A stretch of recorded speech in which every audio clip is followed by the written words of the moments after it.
በመጀመሪያ መብሩክ እንኳን ደስ ያለሽ ጀግኒት ማለት እፈልጋለሁ። ሲቀጥል ደግሞ በረከትሽ ይደርብንም ሳልል ማለፍ አልፈልግም። እንዲህ ነው ጀግንነት።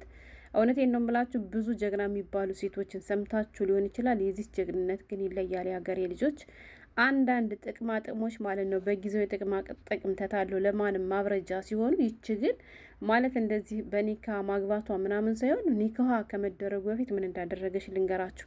የሆነ ጊዜ ታስታውሱ ከሆነ ከአንድ ቤት ውስጥ ሁለት ኢትዮጵያኖች እየሰሩ አንዷ ኢትዮጵያዊ ከመዳሙ አባል ጋር እጅ ከፈንጅ ሰራተኝቱ ያዘቻቸው። አሁን እየዛተብኝ ነው የምፈራው ምን ላድርግ ብላለች ብያችሁ ነበር አይደል? በመጨረሻ ምን እንዳደረጋት ዛሬ ነግራችኋለሁ። አሰላሙ አለይኩም ወራህመቱላሂ ወበረካቱ። ክርስቲያን ወገኖቼ ሰላም ብያለሁ። እንዴት ናችሁ? እኔ ያለው አልሐምዱሊላህ መይም ሸቃሊት ነኝ። ዛሬም በአዲስ ቪዲዮ መጥቻለሁ። አብራችሁኝ ቆዩ። ለቻናሉም አዲስ ከሆናችሁ ላይክ፣ ሰብስክራይብ በማድረግ ቤተሰብ ሁኑ። ውድ ቤተሰቦቼ የአገሬ ልጆች እንግዲህ ዛሬ አንድ ጀግና ሸቃላ ምን ሸቃላ ካሁን በኋላ መዳም ሆነች እንጂ ሸቃላ ስን የማልፍልኝ እድሜ ልኬን ከመዳም ቤት ማልወጣ ሸቃላ ይቅርታ መዳምዬ ማለት ነው። በስተት ደግሞ ባሏን እዩት እንዴት እንደሚያምር ማለት ነው። ግን ቆይ እናንተ ፍቅር የሚባለው በመልክ እንዳልሆነ አሁን ገና እየተረዳሁ መጣሁ። በፊት እኔ የሚፈቀሩ ራሱ ቆንጆ ሴቶች ብቻ ቆንጆ ወንዶች ብቻ ይመስለኝ ነበር። ለካ ውሸት ነው። አሁን ነው የገባኝ። እውነቴን ነው የምላችሁ።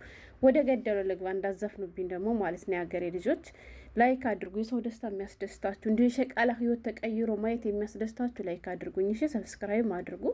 እሱም ምንድነው መሰላችሁ እንግዲህ ከዚህ ላይ እንደምታዩት አስበርክካ ወይንም ተንበርኮ ታገብኛለሽ ወይ ብሎ እንግዲህ የጋብቻ ጥያቄ እየጠየቃት ነው ማለት ነው። የሀገሬ ልጆች ተንበርኮ የጋብቻ ጥያቄ መጠየቅ ብርቅ ነው እንዲል ትሉ ትችላላችሁ። ይህ አይደለም ለእኔ ብርቅ የሆነብኝ የሀገሬ ልጆች፣ ወላሂ እኔ በጣም ነው የገረመኝ።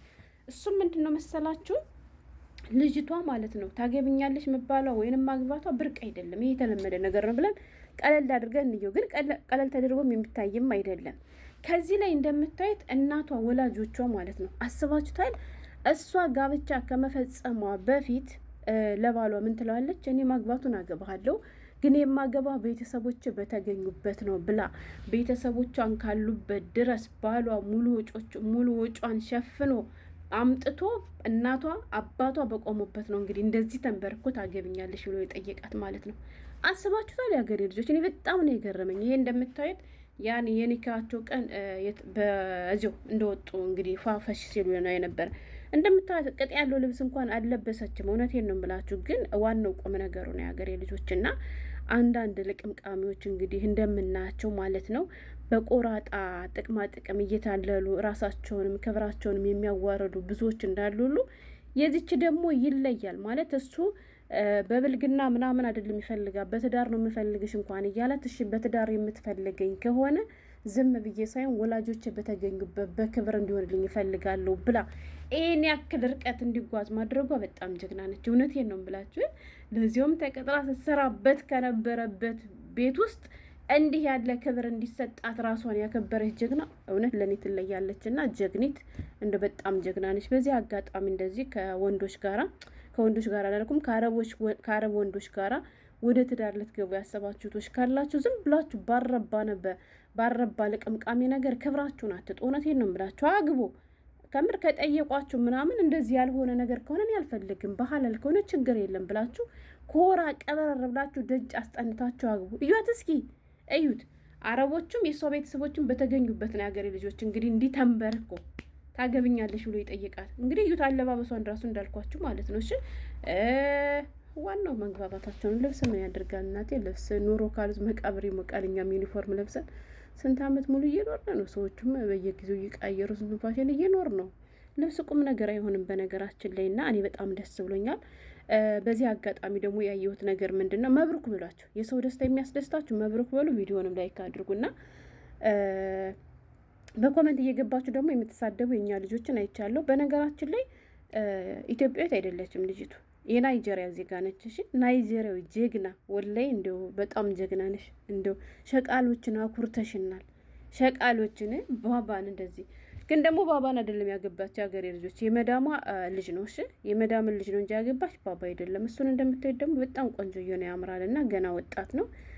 በቃ አረ እናቴ ገብታችሁ ቪዲዮአቸውን ብታዋቸው እኔ ለቪዲዮ መስሪያ ያክል እነዚህን ፎቶዎች ይዤ መጣሁ እንጂ ፏፈሽ ነው የሚሉት ማለት ነው። ፏፈሽ አረ እንዴ ሸቃላ ቀን ይውጣልን የሀገሬ ልጆች አሚን በሉና። በዚህ አጋጣሚ ልንገራቸው የሀገሬ ልጆች፣ የሆነ ጊዜ አንድ ቪዲዮ አካፍያችሁ ነበር። አንዲት እህቴ ከአንድ ቤት ውስጥ ሁለት ነው እየሰሩ፣ አንዷ እህታችን ከመዳም ባል ጋራ ያልሆነ ግንኙነት ውስጥ ገብታለች ማለት ነው። እና ከዚያ በፊት ጥርጣሬ ነበረባት፣ ግን በአይኗ አይታ ስለማታውቅ ለማውራት ከብዷት እንደነበር ነው ልጅቱ የተናገረች። እና የሆነ ጊዜ ግን ጠዋት ትምህርት ቤት ልጆቹ ሊሸኙ ሲሄዱ በተነሳችበት አንደኛዋን የኛን እህታችን ከመዳም ባል ጋራ ከመጅለስ ውጭ ከፈንጅ ይዛቸው ነበር እና እንዳየቻቸው እነሱም ስላወቁ ባልየው ከተናገርሽ ገልሻለሁ እያላት እንደነበረ፣ ይችኛዋንም ደግሞ ሰራተኝቱን ምግብ የምትሰራ እሷ ስለሆነች የሆነ ነገር አድርጋ ብትሰጠኝስ ምናምን ብላ ፈርታ ባክሽን ነው ይሙና ለተመልካቾች አካፍሊልኝ ምን ላድርግ ምናምን እያለች ነበር። እና ከዚያ ቤት ብዙም አልቆየችም ልጅት ሆነት ለመናገር ያገሬ ልጆች። ምክንያቱም ያው ባልየውም ቢሆን ትናገርብኛለች ብሎ ይፈራል። ገባችሁ? ያቺ ሰራተኝቱም ደግሞ ትናገርብኛለች ብላ ስለፈራች ይችኛዋ ላይ ዝም ብላ ለመዳሟ ምንም አይነት ነገር ሳትናገር ትንፍሽ ሳትል ይችኛዋ ከሰውየው ጋር ግንኙነት ያላት ግን ቀድማ ምናለች፣ ወደ ቢሮ መሄድ እፈልጋለሁ ብላ ጥያቄ ያቀረበችላት አለች። ለምን ምን ተፈጥሮ ነው ምናምን ስትል ምንም አልተፈጠረም፣ እኔ በቃ መሄድ እፈልጋለሁ ስትል አይ ሰራተኛ የለኝም አሁን አትሄጂም ብላለቻት አለች ማለት ነው። እና ልጅቷ ምንም የተናገረችው ነገር የላት፣ ምንም ያለችው ነገር የላትም። በመጨረሻ ግን እሷ ሳታስበው በሌላ ጊዜ ማለት ነው መዳሟ ሰርግ በሄደችበት ሳትዘጋጅ ምን ሳትል ሰውየው ግን ትኬት ቆርጦ አምጥቶ እንዳሳፈራት ልንገራችሁ በዚህ አጋጣሚ ማለት ነው። ምክንያቱም ከዚያ ቤት ካለች ትናገርብኛለች ብሎ ስላሰበ ልጅቱን አሳፍሯታል ማለት ነው። እና ከባድ ነገር ልጆች። ከመሳፈሯ በፊት ደግሞ ምን እንዳደረጋት ታውቃላችሁ? ስልኳን ተቀበለና የሴትየቱን መስመር አጠፋባት ማለት ነው። ገባችሁ? ለምን ብትሉ ከሄደች ከወጣች በኋላ ደውላ ትናገርብኛለች ብሎ ስለፈራ እንዳታገኛችሁ የልጆቹንም ሆነ የማን ከሷ ስልክ ላይ ያለ የነሱን ስልክ ቁጥር አጠፋባት ማለት ነው። መስመሩንም ወዲያውኑ አወጣዋለች፣ ወሰደዋለች። እና ብቻ ልጅቱ በዚያ ሁኔታ ውስጥ ነው ወደ ሀገሯ እንደተሳፈረች ነግራኛለች ማለት ነው። እና በዚህ አጋጣሚ የሀገሬ ልጆች ዝም ብላችሁ አትልከስከሱሽም፣ ባረባ ብር እያላችሁ ክብራችሁን አትጡ፣ ለማንም ማብረጃ አትሆኑ፣ ተጠቅሞ እንዲወረውራችሁ አትደረጉ። እንዲሁም ደግሞ ታየሁን አልታየሁን እያላችሁ በሰቀቀን አትኑሩ። እንዲሁም ደግሞ ሀራም ላይ ከምትወድቁት የአረብ ወንዶች ከጠየቋችሁ እሺ ባባዬ ብላችሁ ማለት ነው ልክ እንደዚህ ጀግና አንበርክካችሁ ደጅ አስጠንታችሁ ለማግባት ሞክሩ እንጂ በጊዜያዊ ጥቅማ ጥቅም ተታላችሁ ራሳችሁንም ሀገራችሁንም ክብራችሁን ማታርክሱ ማለት ነው የምፈልገው። እና የዚች ግን ይለያል እንዳልኳችሁ ማግባቷ ብቻ ሳይሆን ማግባት ካለብኝ መጠየቅ ካለብኝ በቤተሰቦቼ በወላጆቼ ፊት ነው መጠየቅ ያለብኝ ያለችው ነገር ወላጆቿን ለማስመጣት ራሱ ከላይ ከታች ብሎ ወጫቸውን ጨርሶ አረ ብቻ ምን ያልተደረጋልና እንደ አንድ ሸቃላ ኮርቸብሻለሁ የኔ ውድ እና በረከትሽ ይደርብኝ ማለት ነው የምፈልገው። ሌላ ምንም አይደለም።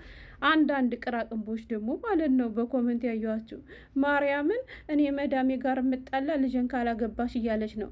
ወላሂ እኔ ከመዳሜ ጋር የምጣላ ልጅን ካላገባሽ እያለች እየጨቀጨቀች ነው የምትገረድ ሁሉ ማለት ነው። እና ማታገቡ ምን ችግር አለው? ብርቄ ሁሉ ብርቄዎች ማለት ነው። አግብተሽ ከግርድናቶችም እንደ እያንዳንድሽ ምን ችግር አለው? እውነቴን ነው የምላችሁ። ወላሂ የአረብ ወንዶች ለሴቶች እኮ እንዲህ ናቸው። እሺ አቅብጠው ነው የሚይዟቸው፣ አቅብጠው። የኢትዮጵያ ወንድም እኮ ታገቢያለሽ እያንዳንድሽ ጋራ በጥፊ በቦክስ እየተባልሽ ገረድ ሆነሽ እያገለገልሽ የምትኖሪ ማለት ነው። የአረብ ወንድ ካገባሽ ቀብረር አድርጎ ነው የሚይዝሽ። ምክንያቱም አረቦች ለሴቶች ያላቸው ቦታ ይለያል። እንኳን የእኛን የሀበሻን ሴቶች ቅመም የሆኑ ሴቶችን አግኝቶ ይቅርና ተኝታ እንኳን ምንም ሙያ የሌላትን እንኳን የአረብ ሴት እንኳን እንዴት አድርጎ እንደሚይዛት እያየን ነው አይደል? ስለዚህ እድላችሁ ሞከሩ። ሞኛ ትሆኑ የሀገሬ ልጆች ሆ